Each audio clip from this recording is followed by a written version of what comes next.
Man, welcome to Mad Dog's After Show. You're in it to win it with the Mad Dog and Cole, the Duke of Data, Farrell. All I got to say is loose is fast. I decided to fly through the air and live in the sunlight and enjoy life as much as I could, and that's just what I'm doing.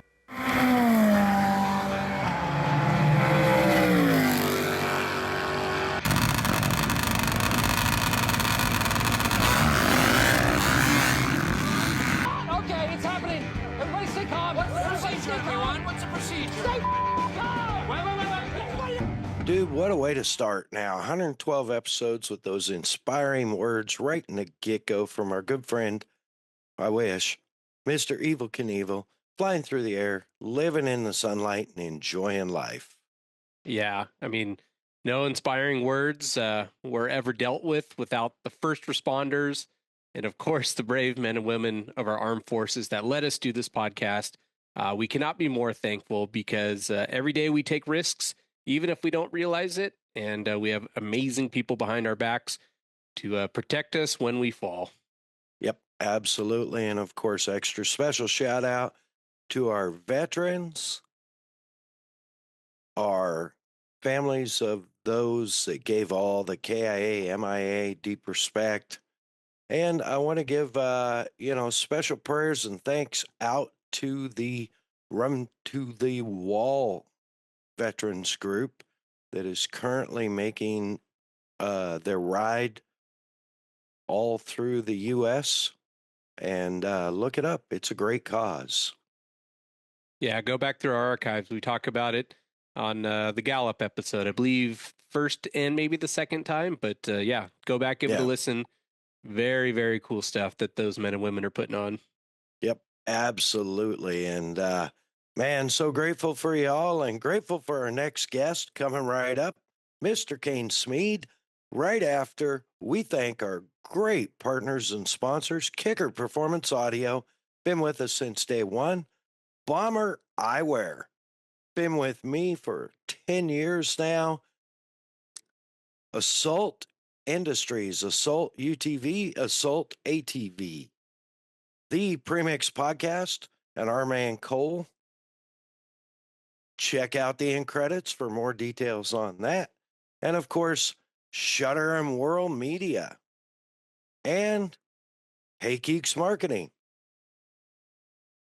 As promised, the one and only Cain Smead. Welcome. Thank you for being here, buddy. Hey, no problem, Mad Dog. Good to see you. Yeah, great to see you, man. I missed you on your last two excursions out here to bringing a group ride out to Havasu from Barstow. But dude, that looks like an epic ride. Yeah, that's kind of my latest trip. Barstow to Havasu, kind of along the old Route 66 road. It's really turning out to be a good one. The customers are loving it. The terrain is awesome, and nobody's out there, which is amazing. Those are two popular hotspots, as you know, but nobody rides the trails in between those two places. That's awesome. And I've got to get on it one of these days. Being a fan of Route 66, and literally I've been on it, parts of it anyways. I've never done the whole thing, but I've been on parts of it from all the way from California to Illinois to Chicago. So I try on my road trips, find somewhere where I can peel off where I get to drive a mile or so Route 66 just to say I did. Yeah, heck yeah. It's kind of one of my favorite pieces of Americana too. When I raced, I used the number 66 and all that. So I like it. That's awesome. So for those of our fans who don't know, you're like editor in chief, is it, of High Torque? I'm the editor of Dirt Wheels magazine. Dirt Wheels, okay. Yep. I've been there since the year 2000, but I've actually been test riding since 1995. So, wow. Basically the same day Jimmy White called me and told me Mickey Thompson was going under, and I was racing that series at the time. a guy named Adam Campbell called and said the editor, Dennis Cox, needed a photo rider. That same day, that's kind of when I started test riding and photo riding new ATVs for dirt wheels. Wow. Yeah, so you've seen it all from the progression of ATVs, but also the obsession of UTVs from, I tell people been in side by side since rhinos were cool, but you were in before they were cool. Yeah, it's crazy. I remember the day Dennis came back from the Yamaha intro when he tested the first Rhino, and we're like, "No way, is it that good? No way, it can't be that cool." And then I got one of the first like loan units and took it out to the desert, Jawbone Canyon, and had a bunch of friends try it out. Within like 2 months, all of my friends had them. We had like 16 of them out in the SoCal deserts just mobbing around. They were that much fun. And then it's just a natural progression of gearheads to where we are today, really. Like craziness to think, back then what they have 6-8 inches of travel, something like that. Yeah, exactly. And then I kind of thought the guys like the Rhino Craft and those guys were, I didn't really like adding long travel to them because they made them so slow and lazy. And then they would throw a pipe on them and make them really loud, Yeah. without doing clutching. I liked them when they were tight and nimble and narrow. They were just a lot more fun to drive back then. Oh yeah, I can't even imagine. I know I drove some of the early Terexes, and they were fun, but Terex was so heavy. Um, part of it, I'm sure, is statement to how well they were built, but they were so heavy and so underpowered. Um, it was like, come on, let's go. Yeah, I mean it's funny because it's kind of how the KRX is compared to the turbo cars and other Yeah. cars that are out today. Yeah. Now that being said, I've driven a supercharged one, and not the supercharged one yet.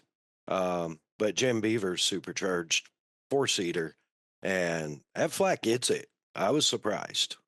Yes, you're right. I drove Mike Farmer's supercharged KRX, and it's cool. It definitely wakes it up and makes it a little more exciting car.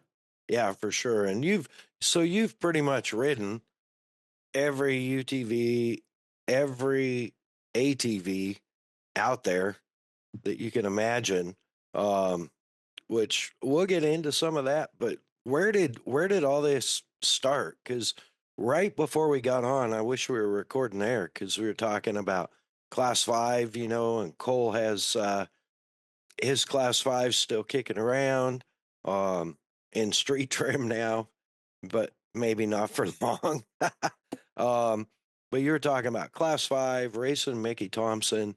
Where did all this, like, what pulled the pin on the power sports grenade for you?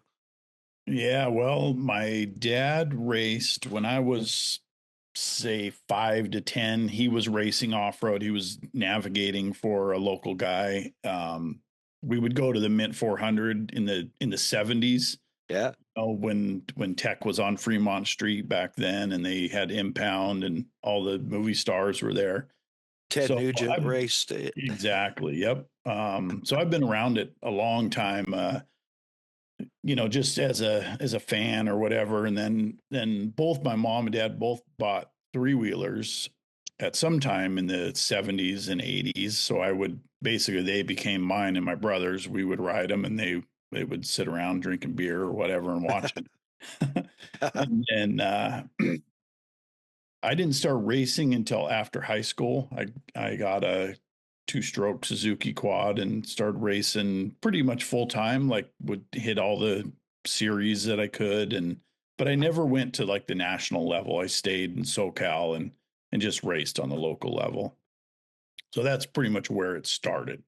Gotcha. So about high school, you're racing, and how did that progress to I mean, to race desert racing, uh, cars to test riding.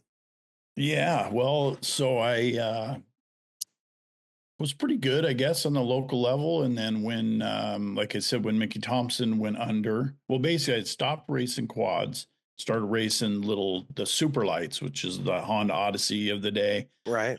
the little mini cars. Just wanted to race something of my own. So I bought one of those and raced the Stadium Series for a while, and then rode passenger seat and co-drove every once in a while with another guy in Class 5 all through the 90s. So we were doing the Mint 400. It was called the Nissan 400 for a while. We did that all Baja before navigation. Radios were crappy. We were using paper maps. So Wow. did Baja, when it was still cool. Yeah. 4 speed zones, all that stuff, which I'm really glad I got to do that. In Class 5, Class 12, and a little bit of Class 10, and then a little bit in the spec trophy truck class. So kind of dabbled with whatever friends would let me, drive their cars. Right. Well, that was a whole different animal back then. I mean, you're basically reading kind of off of almost road books and paper maps. Yep, paper maps. And I mean, the cool thing was no speed zones. I mean, being on the highway with regular traffic, and I remember middle of the night going down into San Ignacio. There's a 60-mile stretch of pavement, and I pulled out of the desert. My motor guy, Alan Knowles, was there at the intersection, and I go, hey, Alan, what am I going to do? Do I hit the kill switch every once in a while to dump fuel in the cylinder? How do I save the motor? He goes, put it in 6th gear, hold it wide open, don't let off until you get to San Ignacio. And I'm like, okay, I guess he's pretty confident about this motor, and made it. Wow. Yeah, and that had to be some incredible memories made during those times, because that was like, you know, uh, it was really the gladiator days of Baja racing. I mean, that's when all the beasts were out there, if you will. Yeah, exactly. And then, even though, communication wasn't as good, lights weren't as good, tires weren't as good. It was a whole different thing than what these guys are doing today, for sure. Yeah, these guys now, I mean, don't get me wrong. I have monster respect for the guys that are racing today, whether it be UTV classes, motorcycles, um, trucks of all classes, whatever, class 11s, buggies. Monster respect for all the guys that do it, and girls, um, that hunker down, because it's still considered some of the toughest racing in the world. Um, Yeah, for sure. I mean, and the terrain is way rougher than it was back then, and it's harder to win. The competition is way better. There's just way more entries in some classes, and so it's harder to win today than it was back then.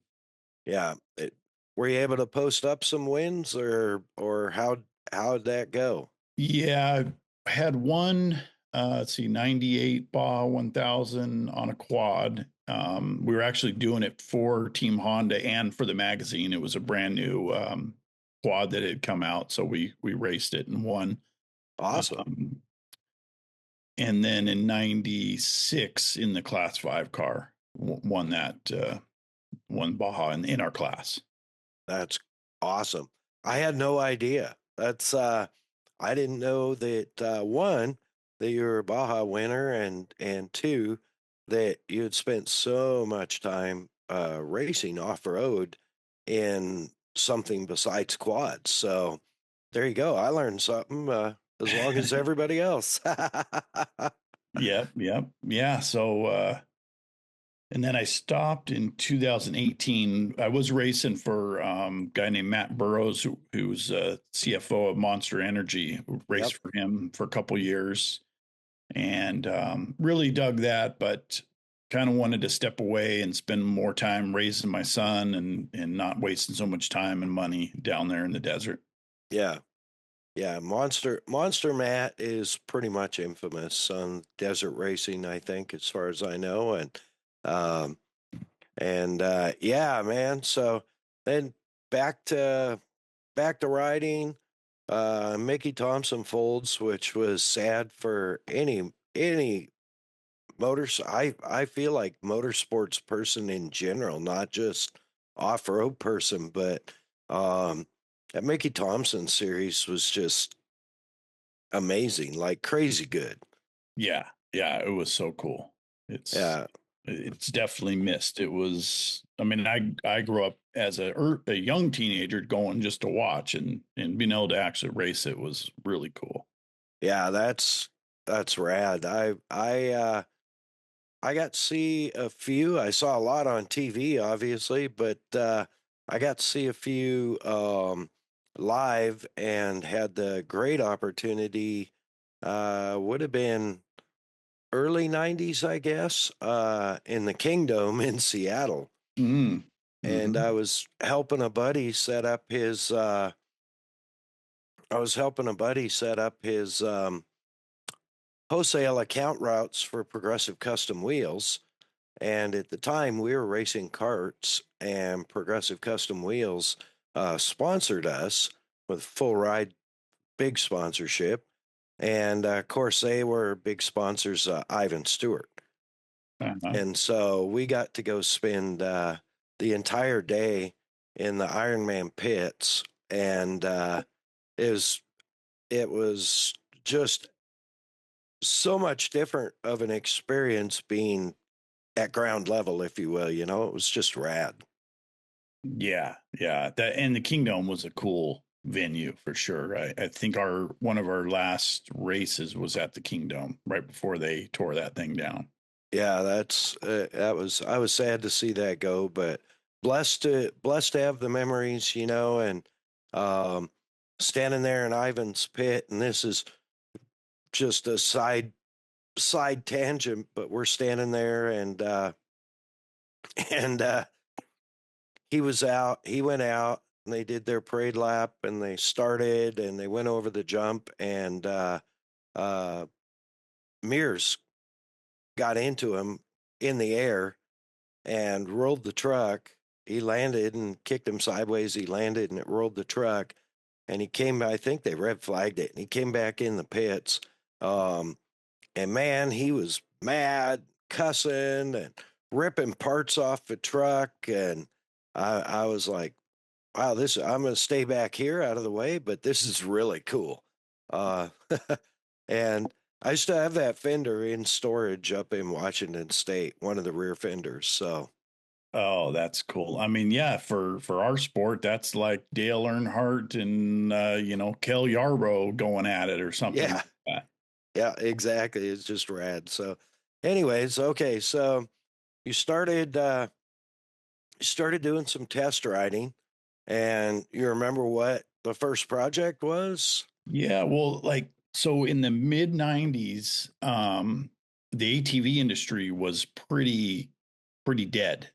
Because they had stopped making two strokes, they'd stopped making all the cool quads. So there was a lot of 4x4s. We were doing lots of 4x4 tests and a lot of project dune quads, and Yeah. um, hopped up 250Rs and Quadzillas and stuff like that. But it seemed like for the production machines, it was mostly utility and 4x4 stuff. And how cool was it as the market came back around to the sport quads? And realistically, as the market came back around to sport quads, it progressed very quickly, I would say. It did, yeah. So the first, if I can remember right, the first thing that came back was a Raptor 660, and then also Bombardier Can-Am had their DS 650 around that same time, Yep. and then Honda dropped the 400EX. Yep. So we had those 3 quads, which, you know, they were all different, which was pretty cool. So, and then it wasn't until 2004 when the 450s came back, you know, and then that really spurred the industry and the growth again in the early 2000s. Yeah, I had very early 2000s. I had the uh, Z400 um, that I got from the local Kawasaki shop. It was supposed to be a Kawasaki, but they have both brands, and they couldn't provide a Kawasaki. So I was up in Central Oregon. I got the Z400, and it just got it. I was amazed, um, especially after riding a 350X three-wheeler for so long. Um, you know, the way the engine responded, it was very with the double overhead cam and everything, it was very Porsche-like in its RPM. I wouldn't say power band, but its RPM curve, its power curve, if you will. And um, I it was a great machine at the time. Sure, sure. Yeah, I think that came out in like '01 or '02. It was cool because it was the only liquid cooled one of those new ones that came out. Yeah, that was a good machine. I think I did a few pipe shootouts on that. I think I brought it down to K&N and slapped a bunch of different pipes on it to see which one made some power. Yeah, that was a good machine. And then, you had the onslaught from there, like you said, to the 450s, and um, I mean, it was like you flipped a switch, right? Because the 450s were, even the early 450s were just animals Yeah, they were good. comparatively. Yeah, totally. They were slightly wider. They weren't wide as a typical race quad, but they handled really good, perfect gearing. I mean, they were, you know, and they were the dirt bike motors, so they were good. And Yeah. Yeah, it was crazy. That was right about the time that I had been in my accident and was, during the rehab process, I guess. So I kind of skipped out on going from a 450. I got rid of the 400 right after the accident, and ended up going, of course, Kawasaki again, but to the Brute Force 750, um, because of a couple of reasons. One, my right foot doesn't twist anymore, and I Mhm. was having troubles hitting the brake pedal. So, Yeah. And the brute force had hand lever brakes, right? yeah, and it Remember? was the only sport utility, if you will, that had the independent front and rear. Yeah, that was a great quad. I actually Yeah. built a camera quad out of that for filming movies and TV shows and stuff. That's another part of my life that a lot of people don't know about. Yeah, now you're officially on LinkedIn listed as content creator, but you've done some movie work. Um, you've done like all kinds of video work. Touch on that a little bit, because that's something that most people won't know. It won't show in your bio or whatever. Hmm. What Hit us with a little bit of that, because I always find that interesting. Like, oh yeah, I also did this. Yeah, right. Yeah, so for about 10 or 15 years, I was doing driving quads and motorcycles with cameras on them for the movies, filming car chase scenes, people running on sidewalks. I actually filmed part of the first Fast and the Furious, not the first one, but the third one, with an ATV. So I made a lot of money driving ATVs, you know, kind of behind the scenes. And I wasn't um, a pro racer making a bunch of money, but behind the scenes, got to ride some pretty cool stuff. I did ride a quad in several commercials and TV shows. But you wouldn't know it's me. It's just a guy with a helmet on, and The latest thing I did, I drove a Can-Am side by side in a Chevy commercial up here in Idaho. Oh, nice. Yeah, and that was just last summer for a Chevy, like it's a video that they play during auto shows, like on the background of a big Oh, screen. okay. Yeah, so we were ripping around in the dunes with some trucks and side by sides and bikes, and yeah, That's so little of the Hollywood stuff, but nothing too crazy, but just enough to make a little bit of money. right. Money, because being a magazine editor isn't going to get you rich, that's for sure. Yeah. That's you worked on some other big movies too, I think. Did you not? Yeah, Iron Man. Iron Man? Yeah. Um, Two of there, those. If yeah, couple of those. There's a movie called Underdog. I was just talking to my son about doing that. Was back in Rhode Island. I drove all the way back there to film part of that. That one's probably Wow. made the most money because it's kind of a kids movie and they just play those over and over, and Right. they still get residual checks from that one 20 years later. Yeah, we had it's funny. There's, we've had Kenny Bartram on here who's done a lot of stunt work, and Yeah, I heard that.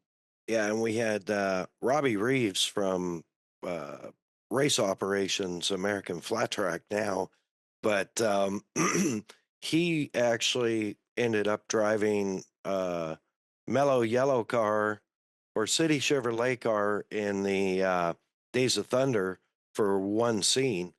And he's like, yeah, I still get the occasional check from that. He goes, it ain't much, but Yeah. like, that was a long time ago. So, every little bit though, right? Yeah, exactly. Yeah, that was like 30 years ago. The guy who got me into the business, he did drive the whatever Tom Cruise was driving in that movie for most of it, but like Tom Cruise might have a stunt double, but different guys also Right. are in his place at different times. He probably drove one of the cars that Robbie painted, because Robbie painted most of those city cars. They were old Hendrix cars. Yeah, yep. Yeah, those were the days back then for Yeah. sure. Well, and known fact to most of our listeners, but Cole is actually named after Cole Trickle from Days of Thunder. Oh, how about that? Cool. A little nugget of information. That's why I call him Trickle Dickle. He doesn't like that, but he's not on right now, so I can get away with it. Kelsey will probably cut it later. Now, yeah, okay. So, and then magazine stuff. You started writing, and you're just still doing it. Like, yeah, it's we're talking 25 years, man. right. 25 years. It's still, I mean, we still print magazines. That's kind of the Yep. latest one with your buddy Marcelo on the cover and an old three-wheeler and the new Kawasaki. I mean, I'm going to do it as long as I can. It's a cool job. We test all the new stuff and we test whatever cool modified stuff that we want to test. Last year, I went to Morocco and drove one of the Red Bull Junior Team cars for for a photo shoot in Africa. It was like, and got paid to do it. So Yeah. went to China last year also and drove a Segway UTV. I have several UTVs in my possession now. I'm taking one down in northern Nevada Thursday to drive for 3 days and go trail riding. Oh, rad. Test them out. Yeah. Yeah, and we have had multiple visits from some of the Red Bull Off-Road Junior USA team. We've had AJ and Mitchie and Seth on here. Sarah's on slate, but she's so busy it's hard to, like, I keep trying once a month or so. I keep trying to get her lined out, but of course she's racing, not Red Bull. She's a monster, but another, Dakar racer, American Dakar racer. So, and Yeah. that is a whole nother thing. Like, I'm just blown away, that these kids, if you will, from back when I met them, they were kids, right? So, and now they're out representing our country, and in good form and fashion. So, Oh, um, it's so cool to have some names to watch and things like that on when Dakar comes around once a year. I've watched it for, I don't know, 30 years on TV, yep. and actually to go over there, when I went to Morocco, everybody was there. Seth was there, AJ and Sarah, and um, but the coolest guy that I met was Nasser Al Attiyah. Oh yeah, I mean, he's like Mario Andretti of Dakar, and yeah. he was the nicest guy in the world. Didn't know me from anything, and saw him in the elevator. He asked how I slept, the night before, and walked to breakfast with him. I mean, it was really cool. That's awesome. I actually, he was at a sand scramble. Um, yeah, I think the first one. I think he snuck in, and I was, of course, working it, and so I got the opportunity to say hi and whatnot. But I was at the scramble when I was working the scramble series for Red Bull. I was plenty busy, and there wasn't a lot of time, especially on race days. But Yeah, yeah.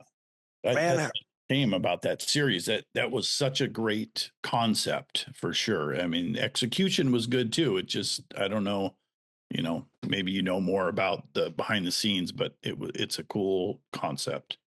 yeah, I think it was fantastic, and I think some of the races will be back um, in the future.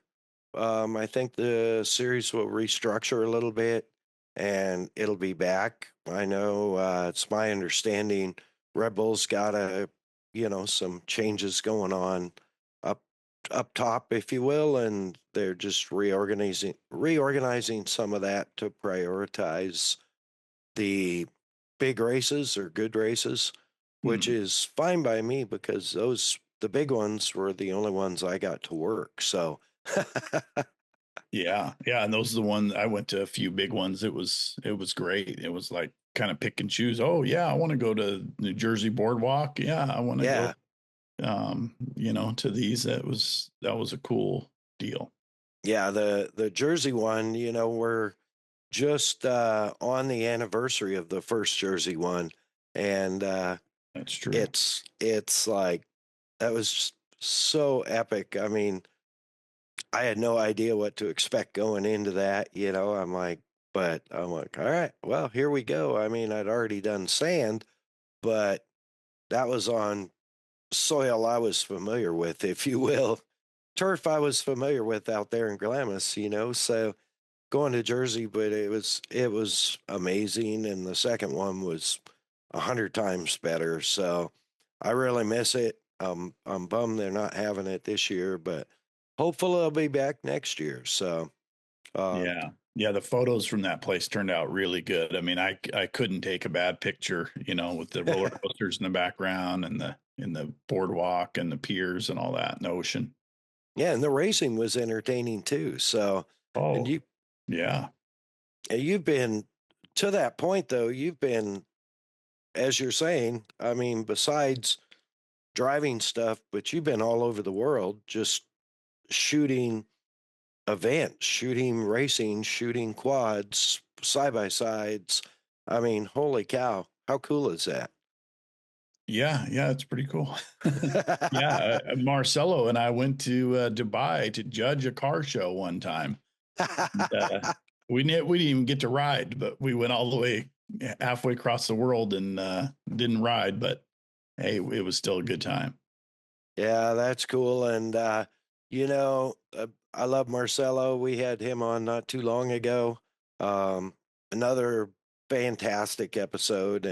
And to that point, he started Assault, as you know, if you listen to the episode. And thank you to Assault Industries, Assault ATV, Assault UTV for the great partnership that we have. Grateful for their support. Figured I might as well get that in while we were here. But I love Marcelo to death. And on to the current stuff. For a few years now, you've been doing these organized rides. And how many of these? I know you got a stacked deck this year. What's been the lead up to that? How many do you have this year? Yeah, so I'm doing some small, I guess you call them guided tours. They're when I stopped racing, I would kind of look for something to keep, keep riding long distance. I like adventure, I like endurance riding, I like planning. So basically I first started one from Mojave, California to Mammoth, and it took a little while to figure that one out. You can only do it in October to have good weather and no snow. Wow. And so that one is kind of become my flagship tour. So I did that one last October. It's coming around again this October. But I also did a few around January. Well, that's when I saw you in Havasu. Yeah. I started the Barstow to Havasu route, which is going to be a January and then maybe March event for next year.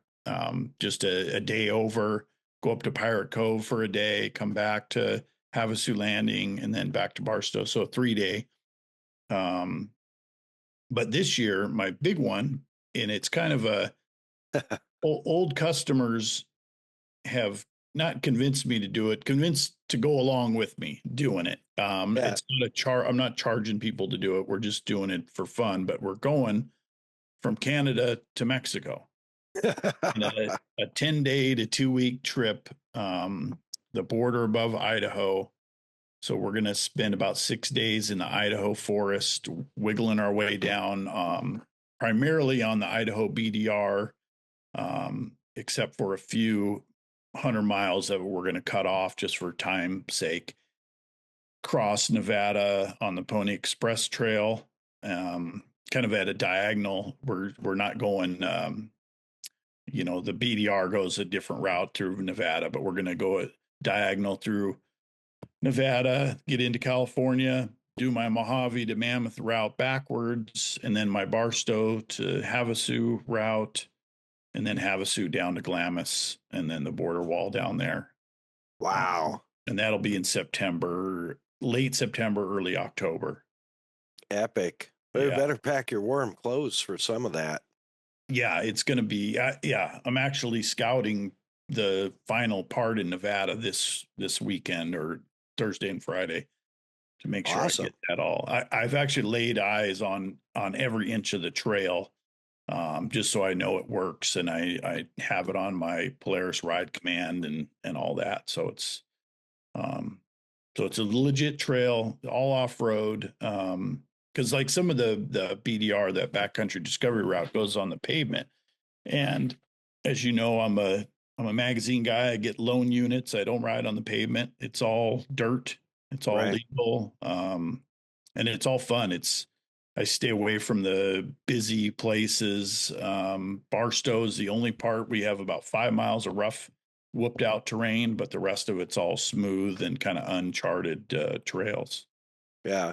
You just touched on it real quick there, but for our listeners that don't know, the BDR. Yeah, that's called the Backcountry Discovery Route. These adventure bike guys had they basically mapped a bunch of trails through different states, mostly in the West. They're starting to branch out to the East, but there's 2 in California, 1 in Arizona, Nevada, Utah, Wyoming. Basically back roads that you can follow a GPS track and do on a motorcycle, or they're wide enough to do it in a Jeep or a side-by-side or whatever. Dude, that's epic. And, I can't even imagine not only the cool stuff, but like the scenery. And when you're on those back routes, ghost towns and random shanties and stuff like that, you know? Exactly. They're on the map for Nevada next Thursday. There's actually a town called Shantytown, and, and there's a hot spring that I'm going to meet some guys that are actually riding from Phoenix to Idaho. They're starting tomorrow. Wow. I'm going to meet them near that hot spring off of Highway 50, which is as you know, the loneliest road in America. Yes.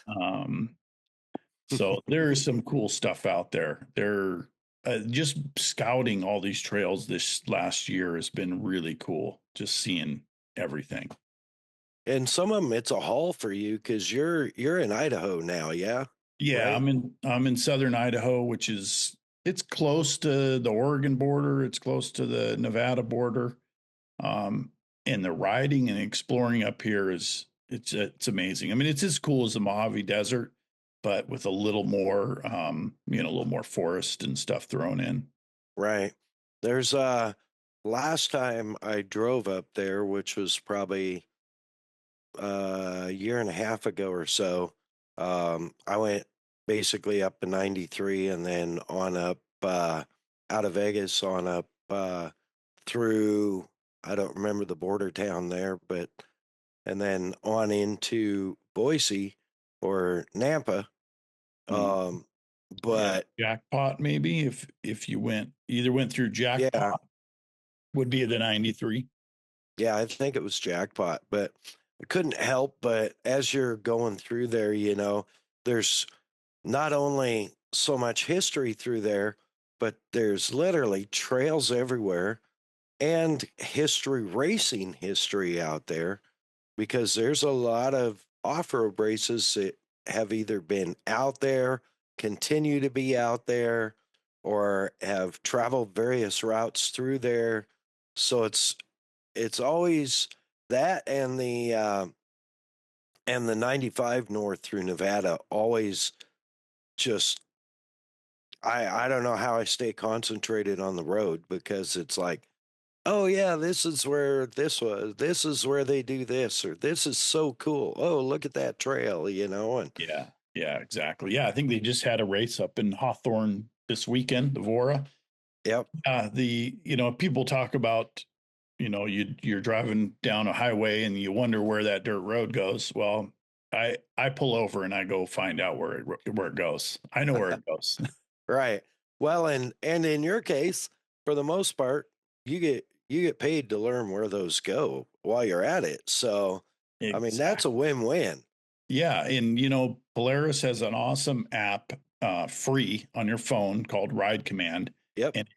and it's just as good as Onyx. Onyx is a great marketing company.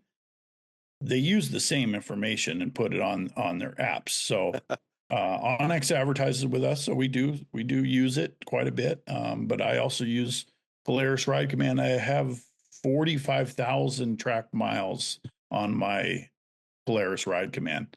The people at Polaris are blown away when I show them how many miles Wow. on there. Yeah, I don't have near that, but I do use the Ride Command app, um, and have for I don't know 4 or 5 years. So uh, I even use it actually, and don't tell Polaris, but I use it in my boat out on the lake when I come across, say, I find like a secret beach or something. Because I do a lot. I like to just look for stuff like that, right? So I'll drop a pin and leave a note, and then it'll be like, "Oh, hey, let's go here today," you know, and I can just, you know, find where I need to go. So it's Totally. Yeah. I won't it, tell anyone. no, it does a great job. So yeah, man, you got now. Are you doing, or have you looked at doing, um, Grand Canyon stuff? I know it seems like there's not near as much of that, and God bless Wally and God rest him, may he rest in peace. Wally really enjoyed that, did tons and tons and tons of Grand Canyon stuff. Yeah, yeah. I've been out there 4 times, I think, from Mesquite or St. George. So I'll go again if I get invited. But personally, I like going places that other people don't go. Yeah, The Grand Canyon trip is, hundreds of people have done that, but I'm doing trails that hundreds of people have never even seen before.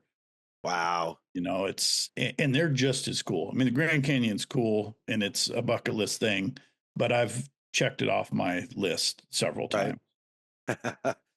And Well, really, to go out there, you should have a permit. If you're going to guide people out there right. and that, and there's a lot of hoops you should be jumping through. So I don't feel like messing around with that.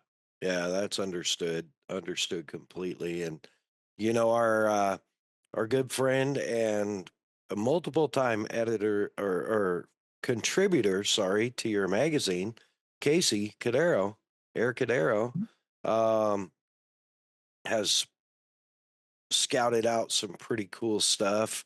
And one of these days, I got to get on your rides and I got to get on one of his rides. But you know, I I know you've been on some of that Blue Crew stuff that he's done also. So have you done the Peace Trail ride that they I, do? yeah, I've done a little bit of the Peace Trail with Casey. I did the Grand Canyon with Casey in BC Oh, before. That was like maybe 2 years ago.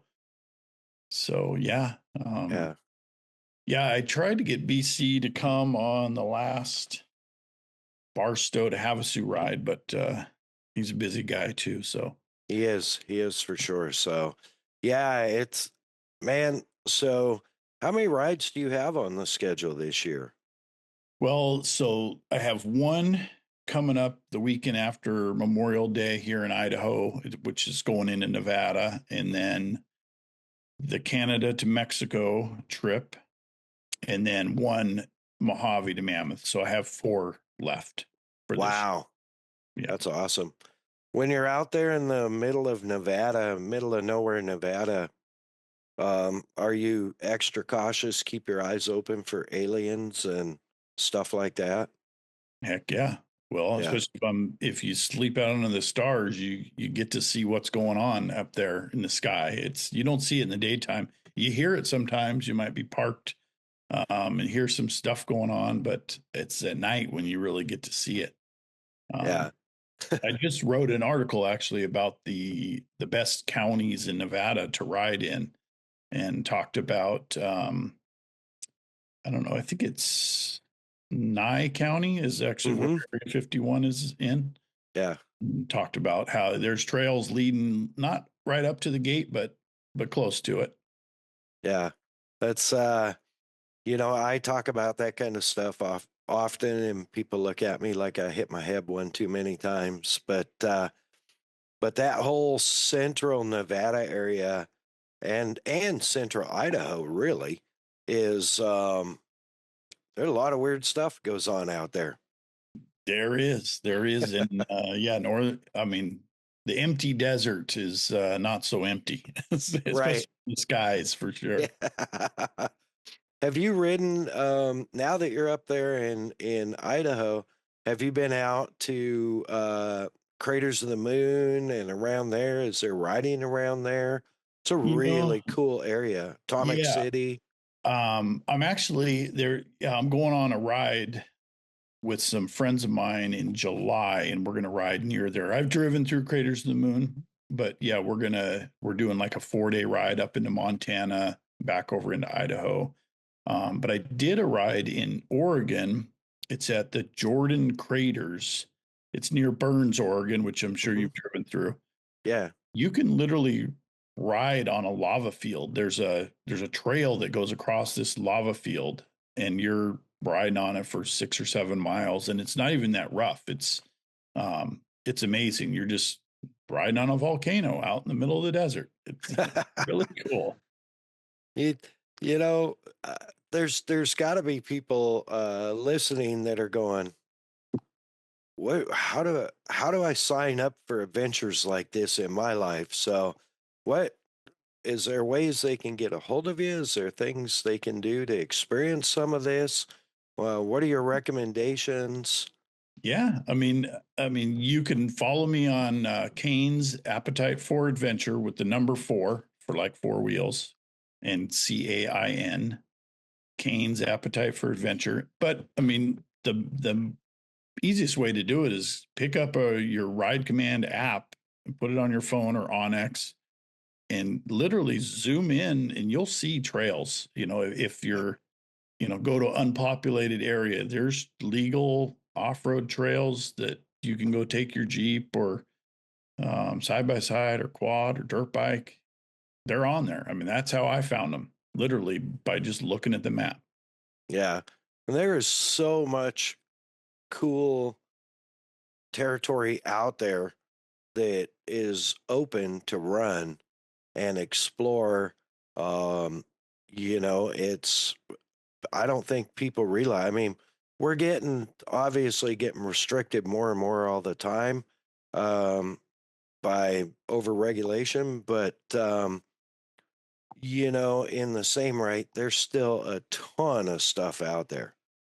I hear it all the time that, oh, we're getting shut down, this is getting closed, but there is still so many miles of trails that people are not using. And so quit complaining and just go use them, because that's how things get shut down, is people aren't using them.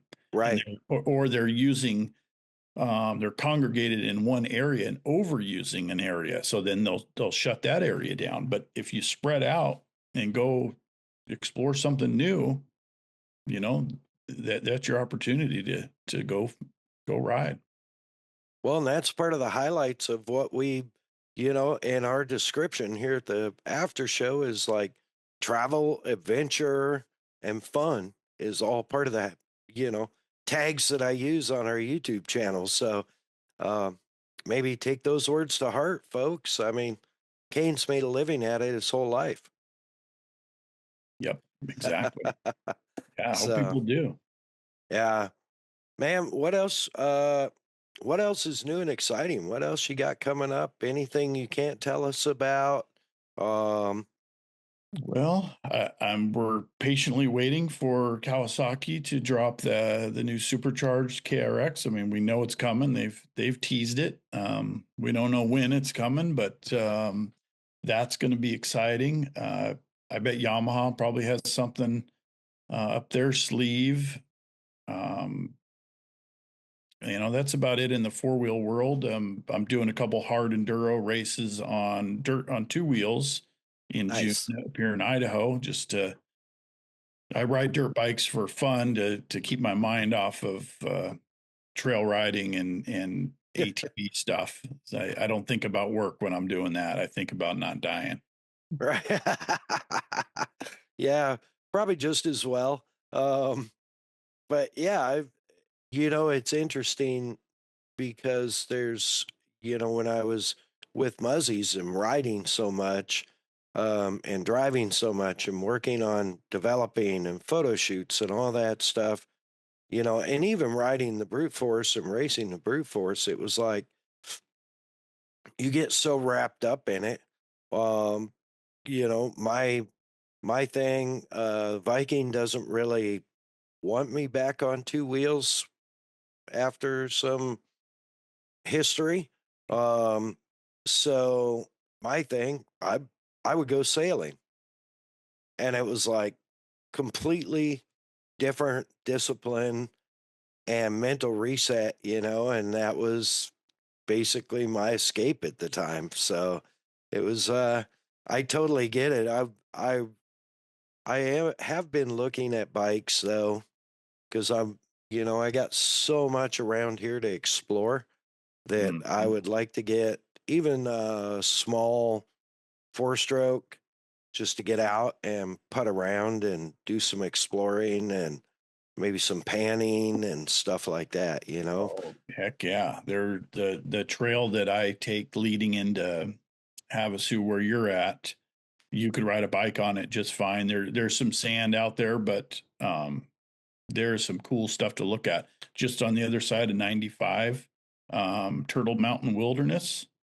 Yep. There's a road that cuts through there that would be awesome to take a bike out to.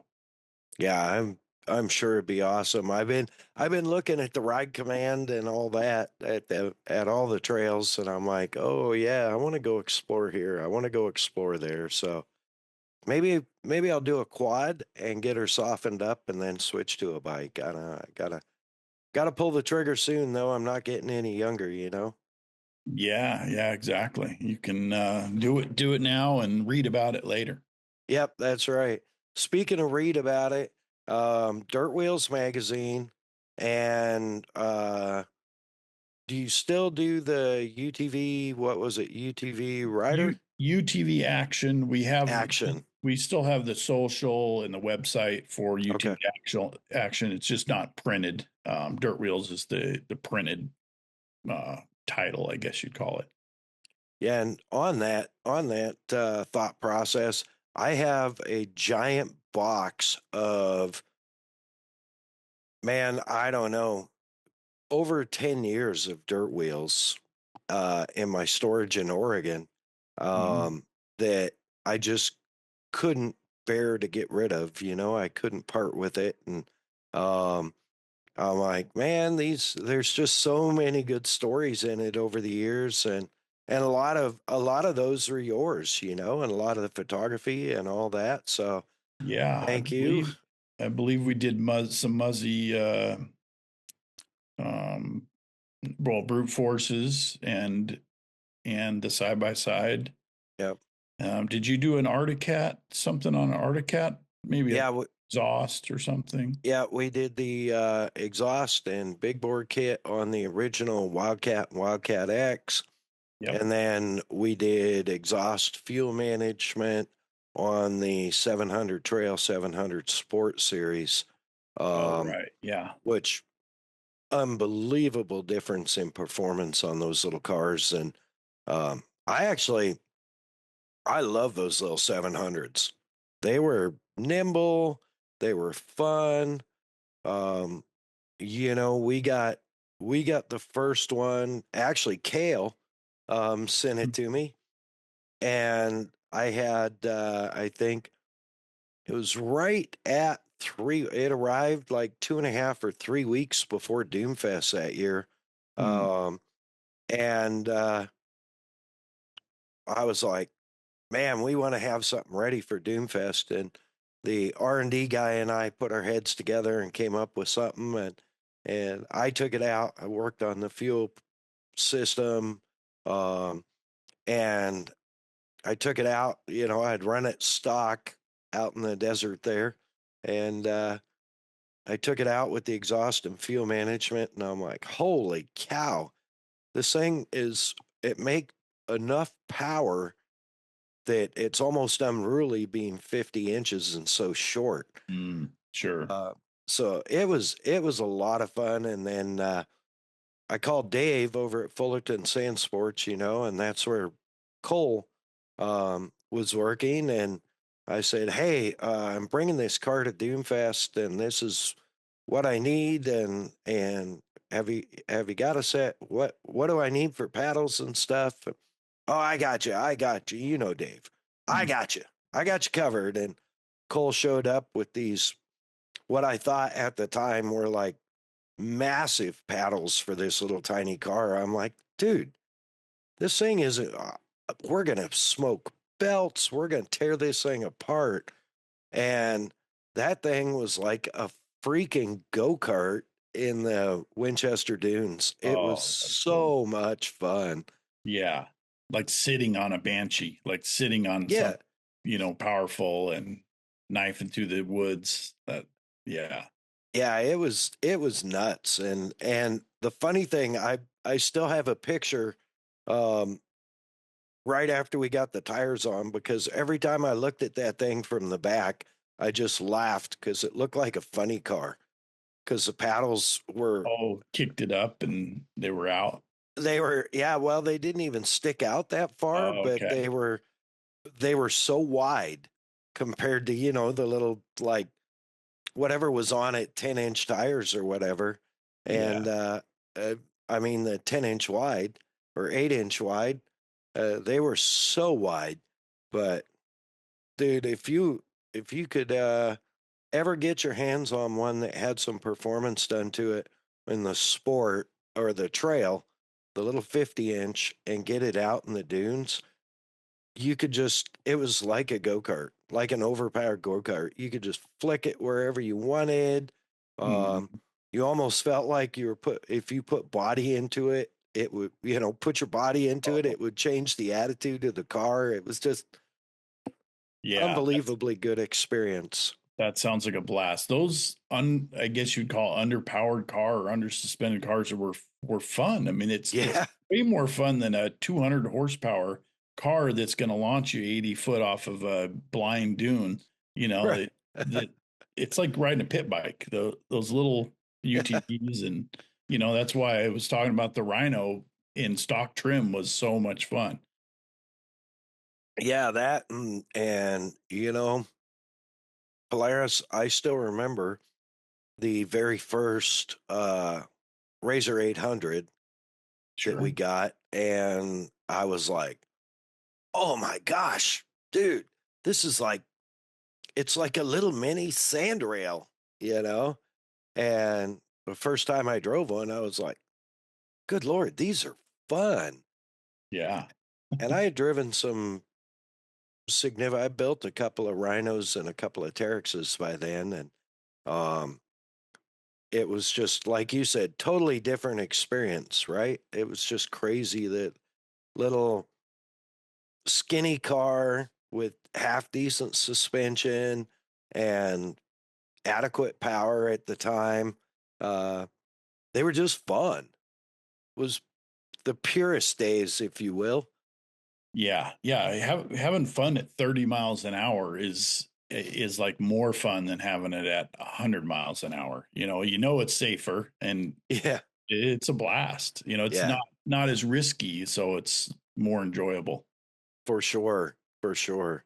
So, yeah, the so Dirt Wheels monthly publication in print. Find it anywhere and everywhere. Um, I, Yeah, grocery stores, Walmart, dirtwheelsmag.com. It's everywhere still. Yep, I saw dealerships, a lot of dealerships still carry it. yeah, I saw. Where was I? Denver Airport, Las Vegas Airport, and one of the Hudson News or something. It Sure. was in there in the magazine racks. I was like, oh, nice. So that's Yeah. good. It's going strong. So, you It's know, going good, yeah. And if people like camping, which it's pretty big for our sport, our June issue is like a full camping special on. We list like 100 RV parks that have access to trail riding, oh, wow. all over the country. So if you're looking for different place to go explore, or resorts that have ATV rentals and UTV rentals, and there's stuff by Yellowstone. There's stuff by lots of national parks. Yeah, I actually did an article on where to ride near national parks. Uh, Ah, I think there's like 40 different places by national parks all over the country you can ride. wow. Yeah, See, and people wouldn't know that. I mean, people get into their little area, whether it be Havasu or Glamis or Quartzite or wherever.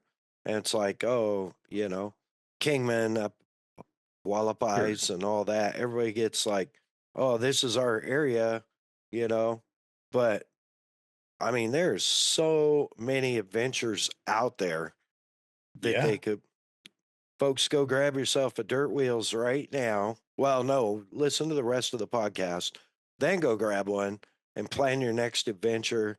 Um, and find Cain on Instagram, the at symbol Cain, Cain's Appetite for Adventure 4. And check out some of his videos. And do you have a YouTube channel? I thought, I don't. I mean, okay. we have Dirt Wheels and UTV Action one. My personal one doesn't have anything on it yet. Okay. I wasn't sure. Yeah. So I know there's been a lot of cool videos though that you've done on your Instagram. So um, it's great. And man, thank you so much for being on. What you got?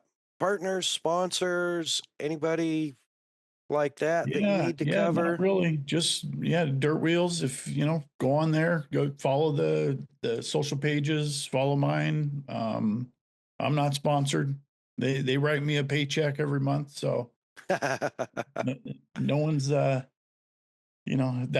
what pays my bills. There you go.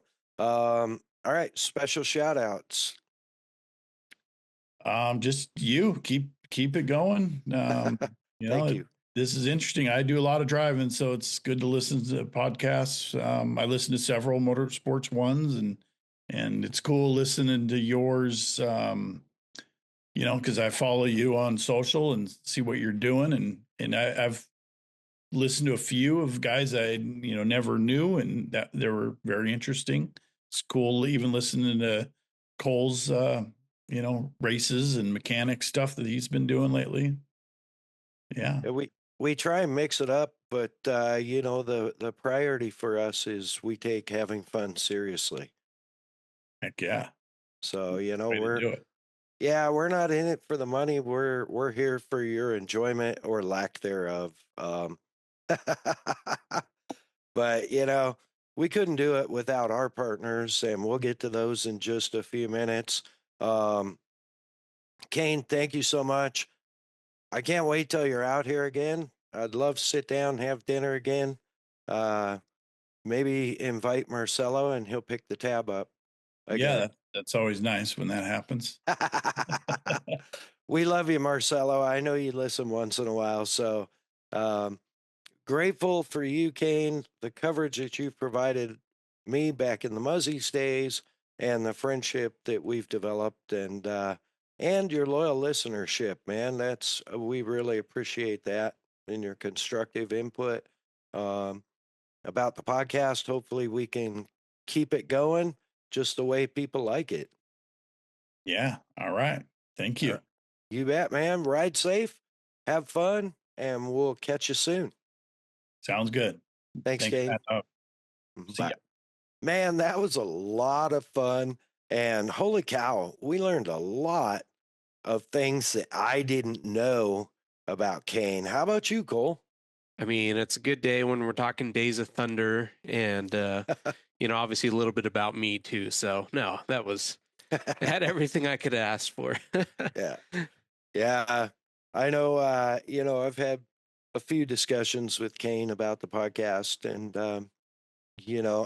I'm so grateful that he jumped on and shared his history, and it really is a rich history in motorsports and off-roading right from the get-go, and so stoked that he's still going at it and having so much fun.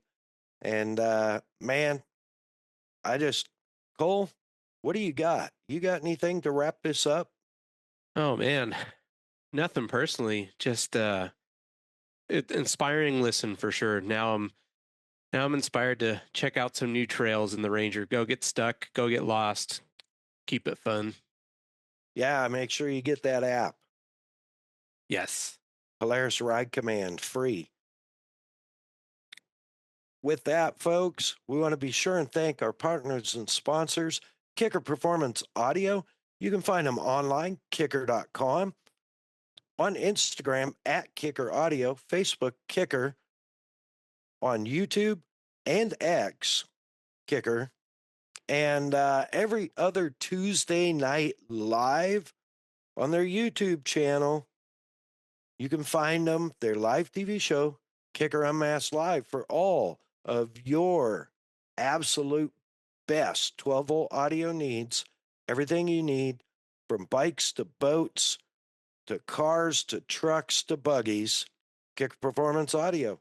They got you covered. Check them out, kicker.com. Of course, Bomber Eyewear, Bomber Safety Eyewear, which I'm forever grateful for. And I just had to use my safety eyewear. I was wearing it I didn't intend on using it, but I ended up using it just the other day. So I'm very grateful for Tommy and the gang.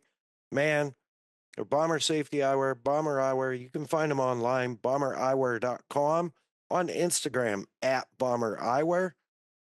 When you check out over 40 styles of frames, you find the frames, you find them with the lens combination you're in love with. Get to the cart. Be sure and use that code MADDOG20, MADDOG20. Let them know Mad Dog sent you and save you a little money. BomberEyewear.com. Assault Industries, Assault ATV, and Assault UTV for all your off-road accessories, all your parts, everything from riding gear to tools. Assault has you covered. Quality products designed and developed right here in the USA.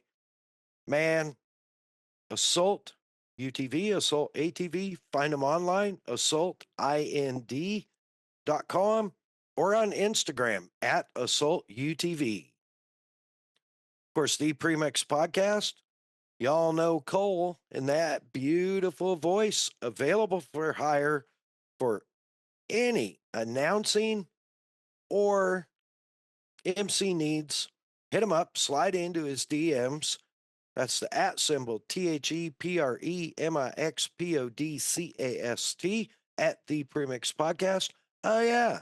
Hit him up also for your desert racing photography needs. He's got you covered, whether it's bikes, buggies, bugs, or announcing, at the Premix Podcast. Shutter and World Media, the absolute queen of fixing my mess ups on video, does a great job with our audio and our video and production, getting everything ready to go on our YouTube channel. That's the Mad Dog After Show YouTube channel. Shutter and Whirl Media. Find her on Instagram at Shutter and Whirl.